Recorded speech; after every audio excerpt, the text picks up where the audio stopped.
हम इंसान आज कितने आधुनिक बन चुके हैं। हम धरती के बाहर जा सकते हैं, अंतरिक्ष में करोड़ों प्रकाश वर्ष दूर तक देख सकते हैं। हमारे पास विज्ञान है जो हमें हमारे प्रश्नों के उत्तर देता है।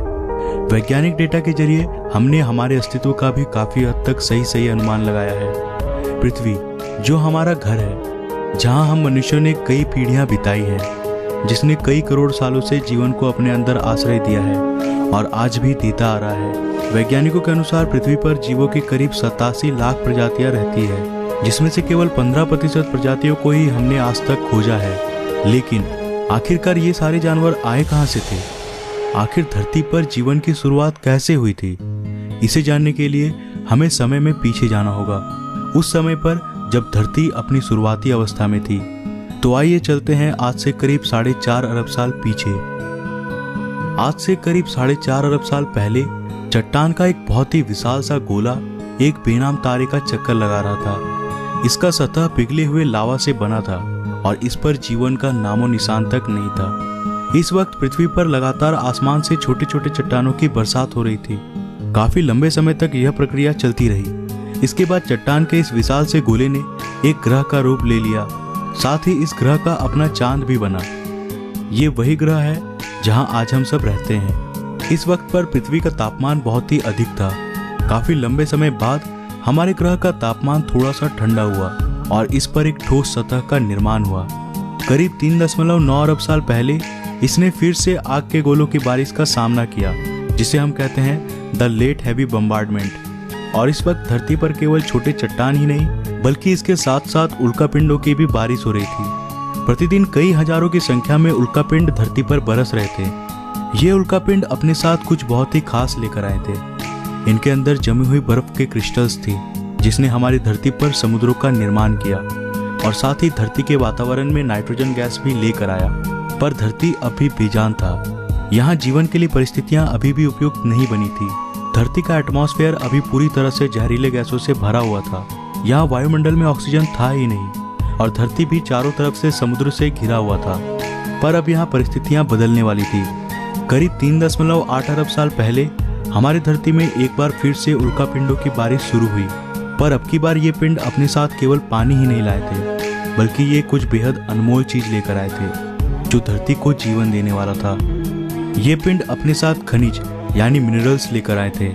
साथ ही इन्होंने कार्बन, प्रोटीन और एमिनो एसिड्स का भी अंतरिक्ष से समुद्र की गहराइयों तक परिवहन किया। परंतु यहाँ समुद्र की गहराई में तापमान बहुत ही कम था। यहाँ सूरज की रोशनी पहुंच ही नहीं सकती थी। लेकिन यहाँ समुद्र की गहराई में भी छोटे छोटे प्राकृतिक चिमनीज थे, जो पानी को गहराई में भी गर्म रख रहे थे और यहीं पर जीवन का पहला बीज पनपा।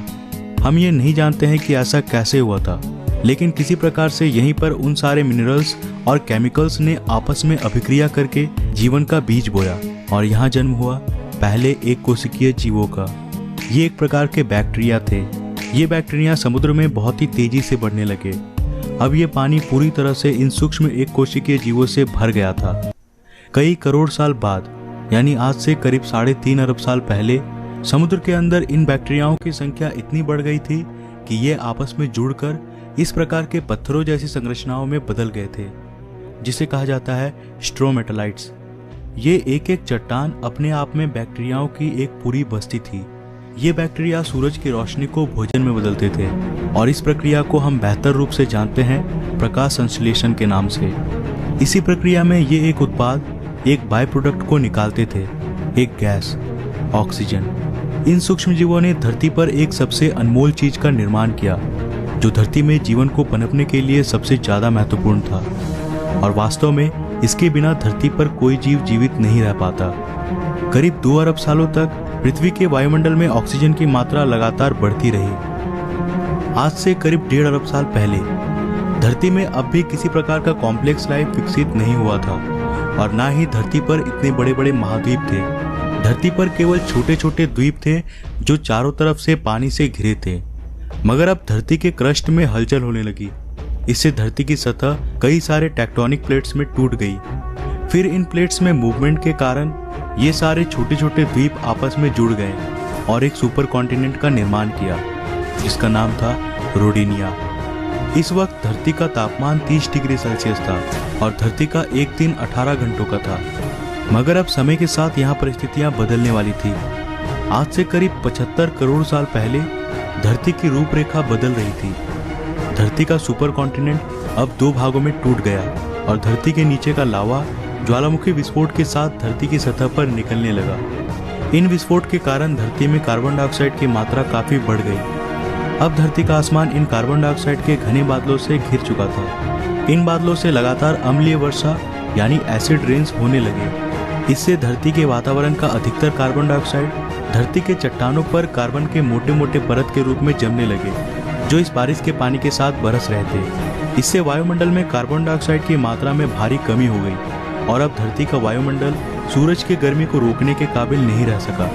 इससे धरती का तापमान बहुत ही तेजी से कम होने लगा और धरती पर पहले हिमयुग यानी आइस एज की शुरुआत हुई। यह आइस एज अब तक का सबसे लंबा आइस एज था, लेकिन यह भी हमेशा के लिए नहीं रहने वाला था। समय के साथ साथ वायुमंडल में कार्बन डाइऑक्साइड की मात्रा फिर से बढ़ने लगी और पृथ्वी का तापमान फिर से बढ़ने लगा। इससे धरती पर जमा बर्फ धीरे धीरे पूरी तरह से गलने लगा और पृथ्वी फिर से सामान्य रूप में आने लगी। लेकिन उन सिंगल सेल बैक्टीरिया का क्या हुआ जो आइस एज के आने से पहले समुद्र में थे? आज से करीब 54 करोड़ साल पहले अब धरती का सारा बर्फ पूरी तरह से पिघल चुका था। इस वक्त समुद्र के अंदर जाने पर हमें एक बिल्कुल नई दुनिया देखने को मिलती है। ऑक्सीजन की उपलब्धता में अब वे एक कोशिकीय जीव कई अन्य रूपों में विकसित हो चुके थे। यहाँ चारों तरफ समुद्रीय पौधे, ऐसे अजीब से छोटे छोटे समुद्री जीव थे, साथ ही ये दैत्याकार समुद्री दानव भी था, एनोमेलाकैरिस। ये सब कॉम्प्लेक्स मल्टीसेल्युलर ऑर्गेनिज्म के नए प्रजाति थे जो कि एक कोशिकीय सूक्ष्म जीव से विकसित हुए थे। ये है पिकाया। ये केवल 5 सेंटीमीटर लंबे थे, लेकिन इन्होंने अपने शरीर में कुछ बेहद ही खास विकसित कर लिया था, जो आगे चलकर हमारे शरीर का एक महत्वपूर्ण अंग बनने वाला था। ये पहले जीव थे जिनके पास रीढ़ की हड्डी थी और इन्हीं से विकसित होकर ये खासियत हमें भी मिलने वाली थी। आज से करीब 46 करोड़ साल पहले अब धरती कुछ हद तक जानी पहचानी हो गई थी। धरती का सुपर कॉन्टिनेंट अब और भी कई भागों में टूट गया था, परंतु अब भी यहाँ जमीन पर रहने वाले जीव नहीं आए थे और धरती के सतह पे पेड़ पौधे भी नहीं उगे थे। पर ऐसा क्यों था? दरअसल ऐसा सूरज से आने वाले हानिकारक अल्ट्रावायलेट किरणों की वजह से हो रहा था।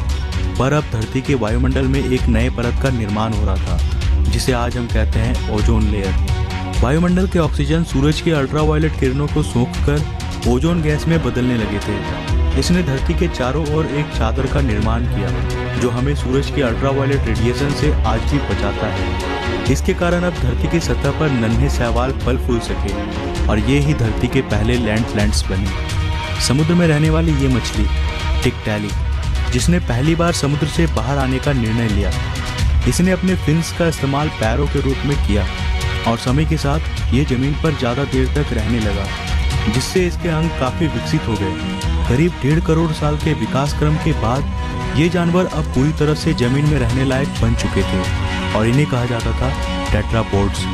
आज से करीब 36 करोड़ साल पहले ये टेट्रापोड्स पूरी तरह से विकसित हो गए थे और अब ये पूरी तरह जमीन पर रहने वाले जीव बन गए। ये ही वो जीव थे जो आगे चलकर डायनासोर्स, बर्ड्स, मैमल्स और अंत में इंसानों में विकसित होने वाले थे। यहाँ से एक नए प्रजाति की शुरुआत हुई, लेकिन अब धरती का बुरा वक्त आने वाला था। समय के साथ जीवों की विकास प्रक्रिया जारी रही, लेकिन साथ ही धरती का वातावरण भी बहुत तेजी से बदल रहा था। एक बार फिर से ज्वालामुखी विस्फोट के कारण धरती का तापमान बहुत ही बढ़ गया। इससे धरती पर बहुत बड़ा अकाल पड़ गया। इस अकाल में लगभग सारे पेड़ सूख गए और धरती पर जीवों की कुल 95% आबादी साफ हो गई। इस अकाल में कुछ जीव ही जिंदा बच पाए, जिन्होंने जिंदा रहने के लिए कुछ भी खाना शुरू कर दिया और गर्मी से बचने के लिए जमीन के अंदर रहने लगे। पर समय के साथ साथ फिर से परिस्थितियों में सुधार आया। धरती का वातावरण फिर से सामान्य हो गया। आज से करीब 20 करोड़ साल पहले अब धरती की रूपरेखा काफी हद तक बदल गई थी। ज्वालामुखी विस्फोट से नए भूभागों का निर्माण हुआ, जिन्होंने आपस में मिलकर एक सुपर कॉन्टिनेंट का निर्माण किया, जिसका नाम था पेंजिया।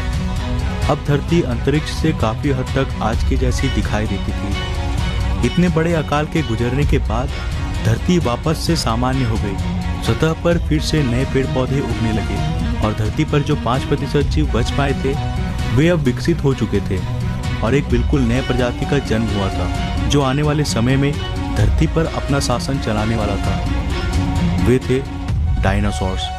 डायनासोर्स असल में उन्हीं 5% रेंगने वाले जीवों से विकसित हुए थे जो उस अकाल में खुद को किसी प्रकार से बचा पाए थे।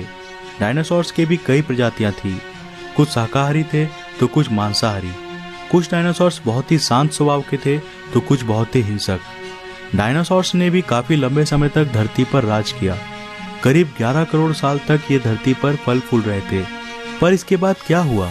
सारे डायनासोर्स कहाँ विलुप्त हो गए और इंसान कहाँ से आए? ये हम जानेंगे अगले एपिसोड में। तो आज के लिए बस इतना ही। अगर आपको दूसरा एपिसोड चाहिए तो इस वीडियो को लाइक करो। अगर इस वीडियो में कुल 2500 लाइक्स मिलते हैं तो मैं इसका नेक्स्ट एपिसोड भी जरूर लाऊंगा। तो वीडियो को ज़्यादा से ज़्यादा लाइक करो और शेयर करो। अगर आप नए हो इस चैनल पे तो ऐसे ही और एक्साइटिंग वीडियोस के लिए चैनल को अभी सब्सक्राइब कर लो, साथ ही नोटिफिकेशन बेल को भी ऑन कर लो। मैं मिलता हूँ फिर से एक नए एपिसोड के साथ। तब तक के लिए बाय।